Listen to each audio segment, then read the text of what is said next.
Good evening. You're joining Prime TV News. First, the headlines. The president says they have the strength to lift the motherland to the highest place in the world.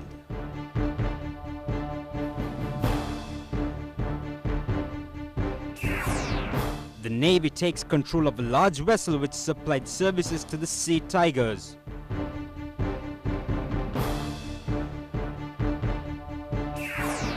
Civilians are free to move along the A9 highway.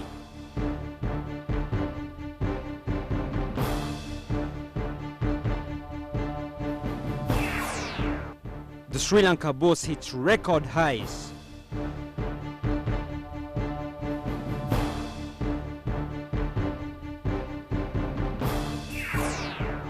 And on news overseas, 12 Guantanamo Bay prisoners are granted freedom.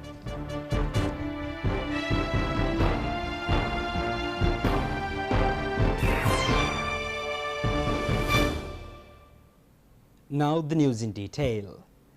Encouraging the inventors, President Rajapaksa has said that the country had the strength to lift Sri Lanka to the highest position in the world.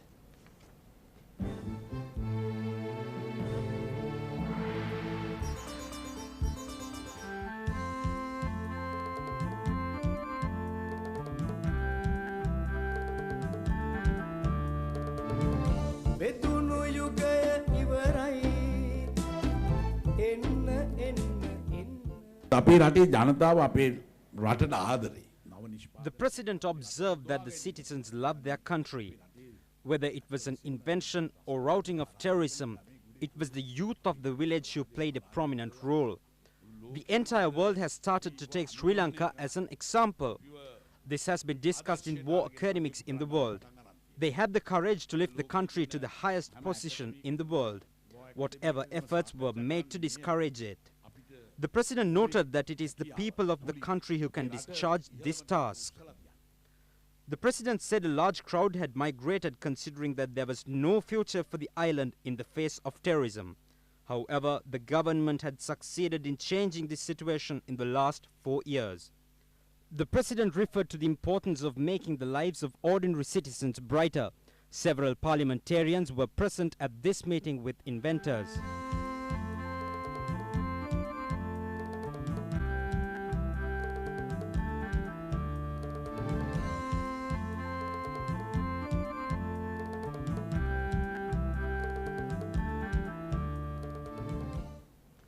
The Sri Lanka Navy, which seized another large LTTE ship, has been escorted to the Colombo harbour.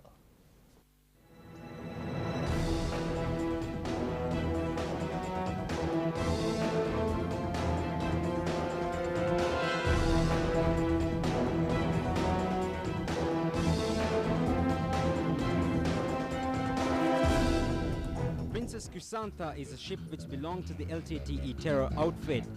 It would have fulfilled the war aims of the terrorists for a long period. The ship, which was captured by the security forces, reached Colombo today. According to the intelligence units, the ship has been utilized for arms smuggling and human trafficking during the period of the war. Government sources said that all these assets being acquired will be utilized for the development of the country, considering the fact that they all belong to the people. Giving views to the media, Navy Commander Vice Admiral Tisara Samarasinghe had this to say.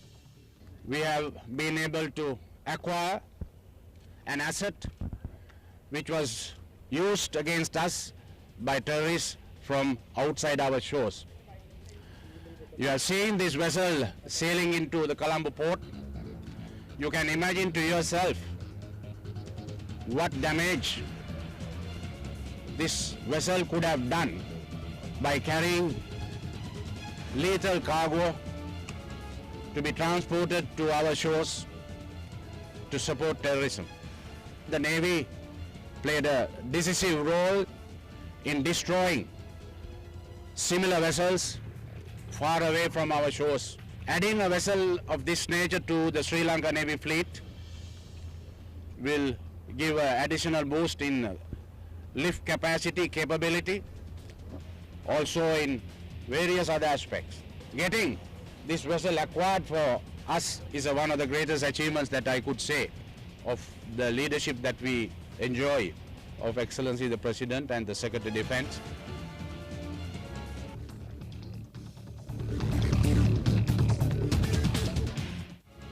This vessel had been supplying arms to the terrorists while becoming a venue to take them to other countries.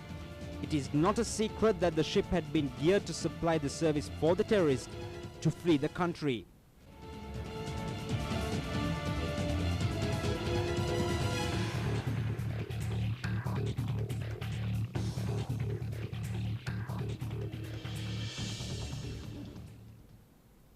The Tamils and Muslims countrywide will support the president. This was emphasized at a media conference in Colombo today. Deputy Minister M. Radhakrishnan called upon all Muslims and Tamils to rally around the Freedom Alliance and re-elect the president for a second term to develop the country. In the past, all presidential elections were held under the threat of the LTTE, but this election will be held in a peaceful atmosphere. He referred to the lifting of restrictions imposed on upcountry Tamils travelling to Colombo. Under the leadership of the president, a massive development was taking place in the east. As such, Mr. Hizbullah said that the Sinhalese, Tamils and Muslims will vote for the president and strengthen him to further develop their province. Meanwhile, Presidential Advisor A.H.M. Aswar said he is unaware as to how the Muslim community was carrying out their campaign to support the opposition candidate, as Rauf Hakim made a statement in Parliament in 2008 that the Muslims and Tamils had been insulted. Mr. Hakim, along with Manu Ganeshan and 12 parties, issued a statement against it. He queried as to how they can call the opposition candidate as the candidate of the Muslim Congress. You're watching Prime TV News and still with the news at home. The government achieves another milestone, lifting all restrictions which has been imposed on civilian travel on the A9 highway.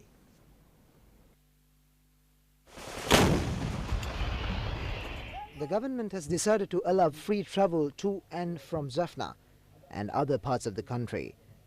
There are no restrictions for the citizens who use private or public transport on A9 road hereafter.